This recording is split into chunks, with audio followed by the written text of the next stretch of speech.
Hello दोस्तों, आप सभी का स्वागत है समसामयिक घटना चक्र के इस ऑनलाइन प्लेटफॉर्म पर। मैं मोहित आप सभी का हार्दिक स्वागत करता हूं। आज अपने इस वीडियो में लोग चर्चा करेंगे। यहाँ पर देखा जाए 17 जनवरी 2026 के महत्वपूर्ण करंट अफेयर जो विभिन्न पत्र पत्रिकाओं से लिए गए हैं, आपकी परीक्षा के दृष्टिकोण से इंपॉर्टेंट है और to the point current affair यहाँ पर हम लोग डेली चर्चा करते हैं। साथ साथ में इस करंट अफेयर की जो क्लास होती है इसको हम लोगों ने मासिक पैकेज के रूप में डिजाइन करके रखा है। जो मासिक पैकेज आप इस वीडियो के पिन कमेंट को चेक करके उसकी जानकारी प्राप्त कर सकते हैं। साथ ही साथ देखा जाए तो आप हमारे एप्लीकेशन पर जा सकते हैं या वेबसाइट पर जाकर जो वीडियो लेक्चर का सेक्शन है वहां पर ओपन करेंगे तो आपको जो करंट अफेयर जनवरी महीने का मासिक पैकेज है ये आपको दिख जाएगा। इस मासिक पैकेज में आपको प्रतिदिन शाम को 7:30 बजे एक वीडियो क्लास मिल जाती है।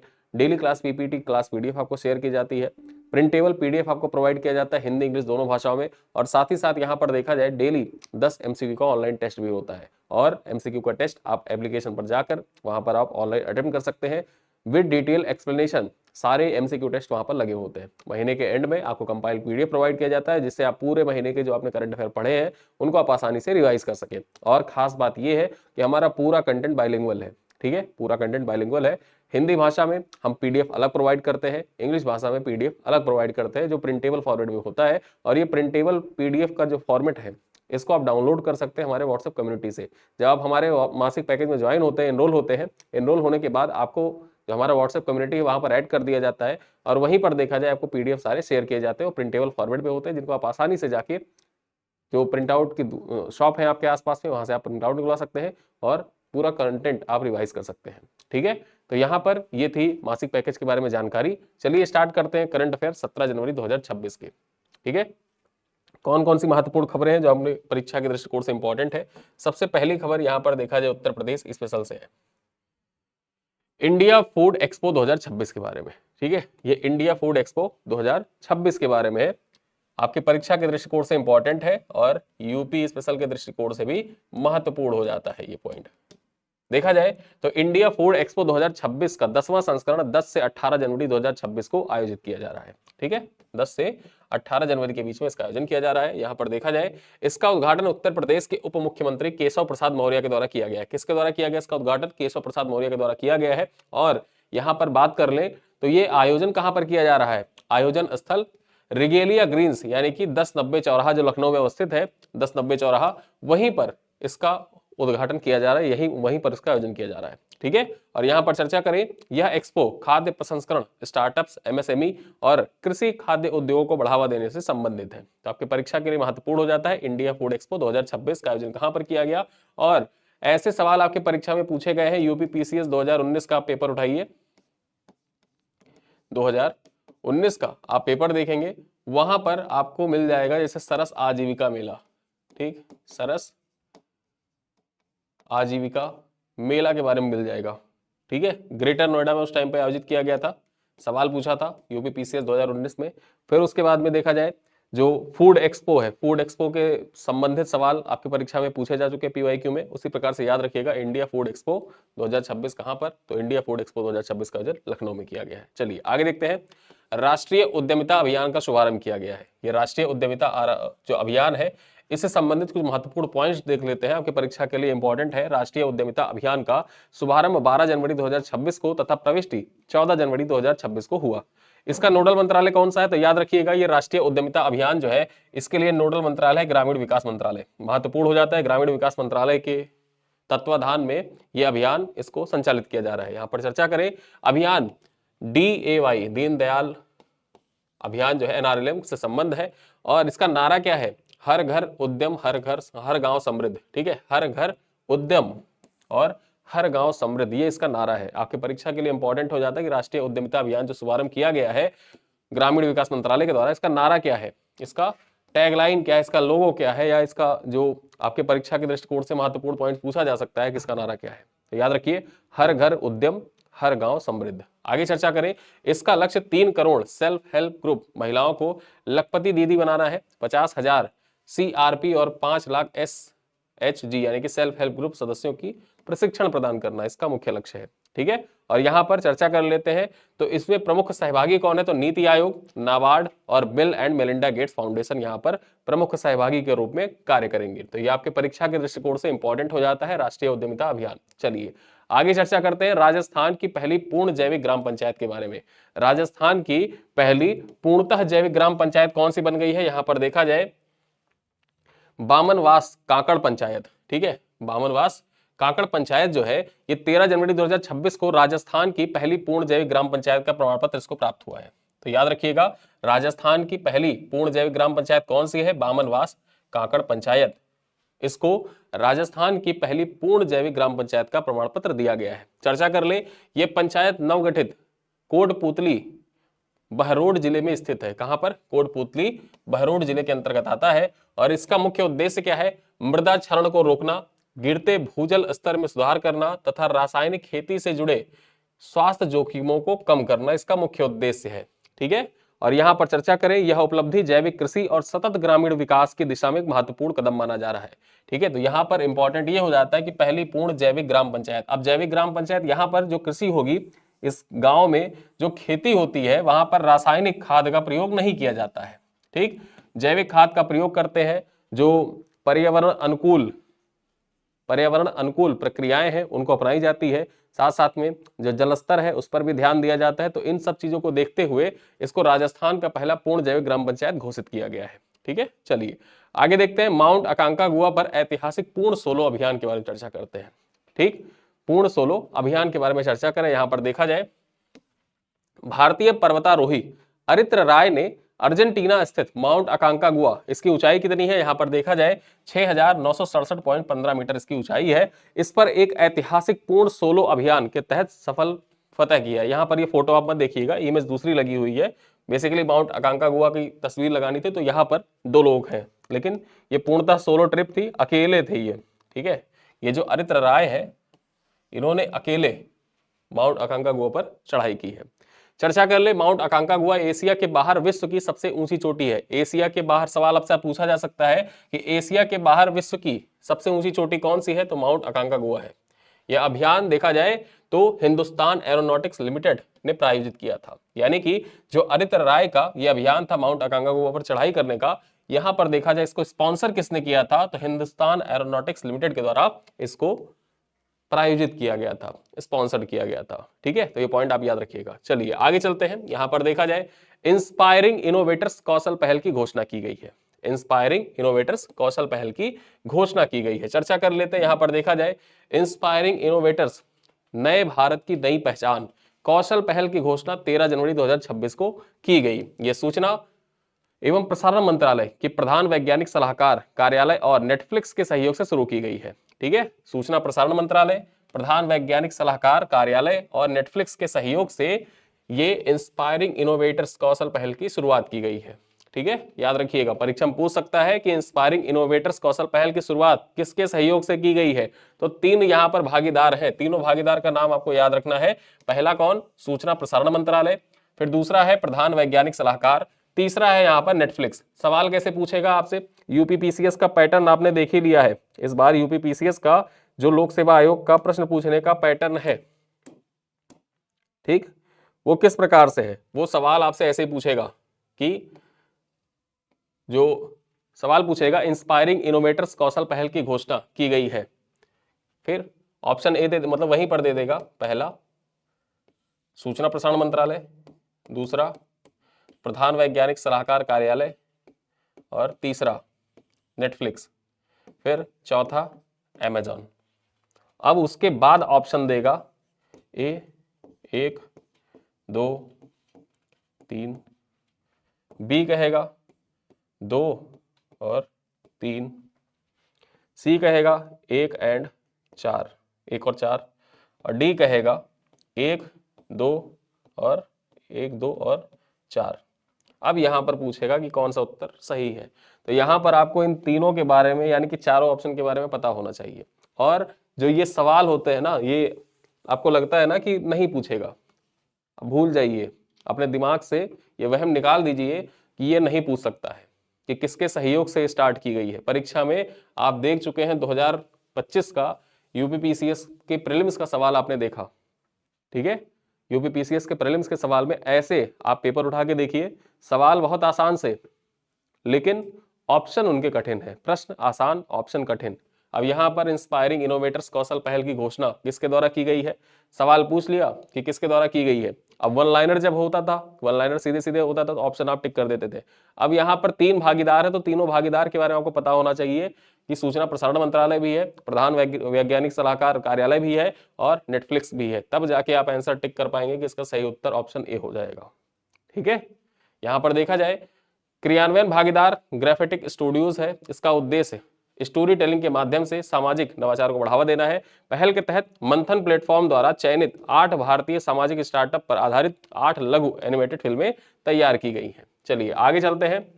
रिस्पॉन्सिबल नेशन इंडेक्स की घोषणा की गई है।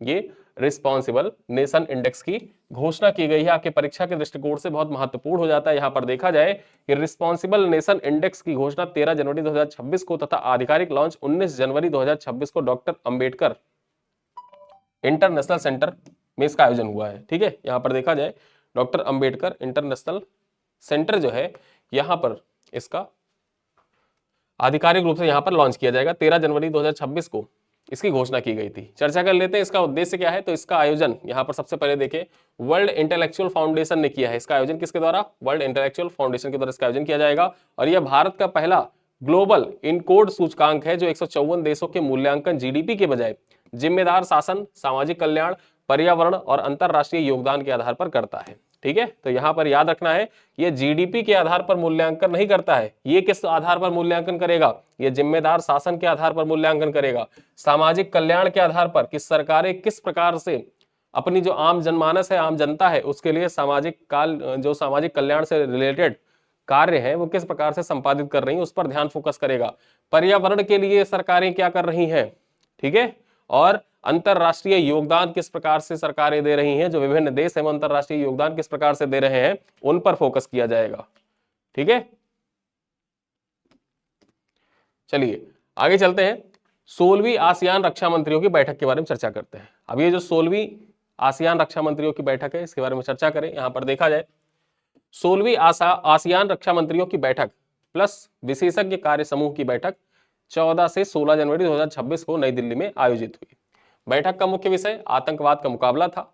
इसकी सह अध्यक्षता भारत और मलेशिया ने की है। ठीक है, तो याद रखिएगा यहां पर जो 16वीं आसियान रक्षा मंत्रियों की बैठक हुई इसकी सह अध्यक्षता किसके द्वारा की गई है, भारत और मलेशिया के द्वारा की गई है। ठीक है, आगे देखते हैं। इसमें 11 आसियान सदस्य, 7 संवाद भागीदार तथा आसियान सचिवालय शामिल हुआ। और चर्चा कर लेते हैं 2024 से 27 का जो चक्र था उसकी ये तीसरी बैठक थी।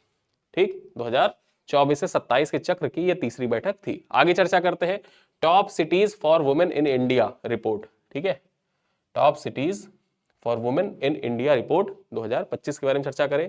यहां पर देखा जाए top cities for women in India 2025 report के अनुसार बेंगलुरु भारत का सर्वाधिक महिला अनुकूल शहर है। ठीक है, तो जो भारत का सर्वाधिक महिलाओं के लिए रहने योग्य शहर कौन सा है, परीक्षा आपसे पूछे कि top cities for women in India 2025 report के अनुसार भारत का महिलाओं के लिए रहने योग्य सबसे सुरक्षित शहर कौन सा है, तो उसको घोषित किया गया कौन सा शहर, बेंगलुरु। ठीक है, बेंगलुरु टॉप पर है, चेन्नई का दूसरा स्थान है और पुणे का देखा जाए तो तीसरा स्थान है।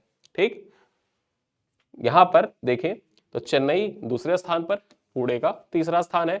मूल्यांकन का आधार महिलाओं की सुरक्षा, सामाजिक समावेशिता और रोजगार के अवसर रहे हैं। यहाँ पर जो मूल्यांकन किया जाता है top cities for women in India report में, यहाँ पर मूल्यांकन का आधार क्या है, किस आधार पर राज्यों की रैंकिंग प्रदान की जाती है, तो राज्यों की रैंकिंग महिलाओं की सुरक्षा को आधार बनाया जाता है। सामाजिक समावेशिता कि किस प्रकार से देखा जाए सामाजिक समावेशिता यानी कि महिलाओं की भागीदारी समाज में किस प्रकार से है उसको आधार बनाया जाता है। और रोजगार के जो अवसर है महिलाओं को किस प्रकार के रोजगार के अवसर किस शहर में कितने ज्यादा प्राप्त हैं उनको आधार बनाया जाता है। तो उस आधार पर देखा जाए तो बेंगलुरु में महिलाएं अधिक सुरक्षित हैं, अधिक समावेशिता के साथ रह रही हैं और रोजगार भी देखा जाए महिलाओं के लिए यहाँ पर बेंगलुरु में ज्यादा है। ठीक है, दूसरा स्थान चेन्नई का और तीसरा स्थान पुणे का है। चलिए आगे चलते हैं। राष्ट्रपति द्रौपदी मुर्मू पर आधारित तेलुगु पुस्तक के बारे में चर्चा करते हैं। राष्ट्रपति द्रौपदी मुर्मू के ऊपर आधारित है तेलुगु पुस्तक। इस पुस्तक का नाम याद रखिएगा किसके द्वारा लिखी गई है, ये पॉइंट आपको याद रखना है। आपके परीक्षा में देखा जाए तो हर साल एक प्रश्न 2025 अपवाद रहा है। 2025 में जो बुक्स से रिलेटेड सवाल थे किताब से वो आए तो हैं, लेकिन वो कौन से सवाल आए हैं, वो इतिहास की किताब से आए। ठीक है, इतिहास से आए हैं। वैसे होता क्या था कि करंट में जो किताबें रही हैं वहां से भी आपकी एक सवाल, जैसे 2023 ही आप ले लीजिए, 2023, 2022, ठीक है, 2021, हर साल एक बुक आपके परीक्षा में पूछी गई है। ठीक, एक किताब आपकी परीक्षा में पूछी गई है जो करंट से रिलेटेड हो। किताबों से सवाल तो आए हैं, 3-4 सवाल तक आए हैं हर साल, लेकिन उनमें से देखा जाए एक सवाल होता था करंट से, बाकी सवाल हो जाते थे इतिहास से। ठीक, कि बंदी जीवन किसने लिखा, फिर उसके बाद में सिपाही म्यूटनी किसने लिखा, ये सारी चीजें पूछ लेता था। लेकिन देखा जाए 2025 अपवाद रहा है, आपको याद रखते हुए चलना है, क्योंकि आयोग का पैटर्न ना आप जानते हैं ना कोई टीचर जानता है। चलिए देखते हैं यहाँ पर, राष्ट्रपति द्रौपदी मुर्मू पर आधारित तेलुगु पुस्तक अग्नि रसुल्लो विकासचिना कमलम द्रौपदी मुर्मू। ठीक है, यहां पर देखा जाए अग्नि सर सरसुल्लो, ठीक है, सरसुल्लो विकासचिना कमलम द्रौपदी मुर्मू, ये किताब है, किताब का नाम है, थोड़ा सा देखा जाए तेलुगु में नाम है तो प्रोनाउंस करने में समस्या हो रही है, लेकिन आप इसको किताब का नाम याद रखिएगा। ये किसके ऊपर है आधारित, तो जाहिर सी बात है द्रौपदी मुर्मू का नाम यहाँ पर लिखा हुआ है, द्रौपदी मुर्मू के ऊपर आधारित है। किसके द्वारा लिखी गई किताब है, तो पुस्तक के लेखक पूर्व सांसद व शिक्षाविद यारालगड्डा लक्ष्मी प्रसाद है। कौन है, यारालगड्डा लक्ष्मी प्रसाद है। इनको वाई लक्ष्मी प्रसाद के नाम से भी जाना जाता है। तो वाई लक्ष्मी प्रसाद लिखा रहे या यारालगड्डा लक्ष्मी प्रसाद लिखा रहे तो आप समझ जाइएगा। चलिए आगे देखते हैं, INSV कौंडिन्या समुद्री यात्रा पूरी कर मस्कट पहुंचा है, ओमान पहुंच गया है। INS कौंडिन्या जो था, यहां पर चर्चा करते हैं। 14 जनवरी 2026 को इंडियन नेवी के प्राचीन जहाज INSV कौंडिन्या 18 दिनों की समुद्री यात्रा पूरी कर मस्कट पहुंच गया है। यह यात्रा 29 दिसंबर 2025 को पोरबंदर से शुरू हुई थी और यह जहाज 4वीं-5वीं शताब्दी के भारतीय जहाजों के मॉडल पर आधारित है। यानी कि जिस प्रकार से 4वीं-5वीं शताब्दी में भारतीय मॉडल के जहाज होते थे, उन्हीं पर आधारित यह जहाज बना हुआ है। यहां पर आप देख सकते हैं INSV कौंडिन्या को। यहां पर देखा जाए भारतीय जहाज के मॉडल पर आधारित और बिना कील के रस्सियों से सिला गया है, बिना कील के रस्सियों से सिला गया है। ये यहां पर चर्चा करें, यह भारत की प्राचीन जहाज निर्माण परंपरा और हिंद महासागर व्यापारिक विरासत का प्रतीक है। INSV कौंडिन्या पहली विदेशी यात्रा थी ये। ठीक है, तो आपसे पूछ सकता है कि जो INS कौंडिन्या थी ये अपनी पहली विदेशी यात्रा पर किस देश में गई, कहां पर गई, तो मस्कट, राजधानी है ओमान की। ठीक है, ओमान, तो ये ओमान गई है पहली यात्रा पर। चलिए आगे देखते हैं, 28वें Commonwealth speakers and presiding officer conference का उद्घाटन किसके द्वारा किया गया, PM नरेंद्र मोदी के द्वारा किया गया है। यहां पर मैंने आपको पिछले वीडियो में बताया भी था, आई थिंक 14 तारीख के वीडियो में आपको बताया था कि ये जो Commonwealth speakers and presiding officer conference है, इसका आयोजन कहां पर किया जा रहा है, भारत में किया जा रहा है। 28वां संस्करण है, इस बार भारत इसका मेजबानी कर रहा है, भारत इसकी मेजबानी कर रहा है।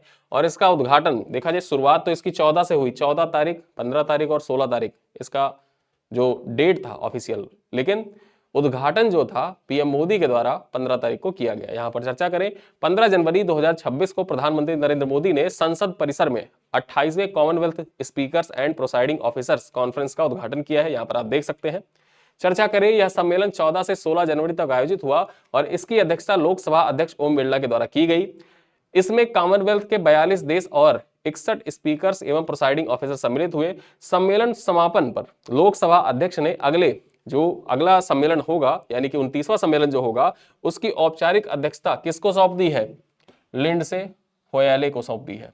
ठीक, लिंडसे होयाले को सौंप दी है। यहां पर आप देख सकते हैं, ये है लिंडसे होयाले। चलिए आगे चर्चा करते हैं। यहां पर कुछ प्रश्न है आपके लिए, इन प्रश्नों का उत्तर आप कमेंट बॉक्स में दीजिएगा।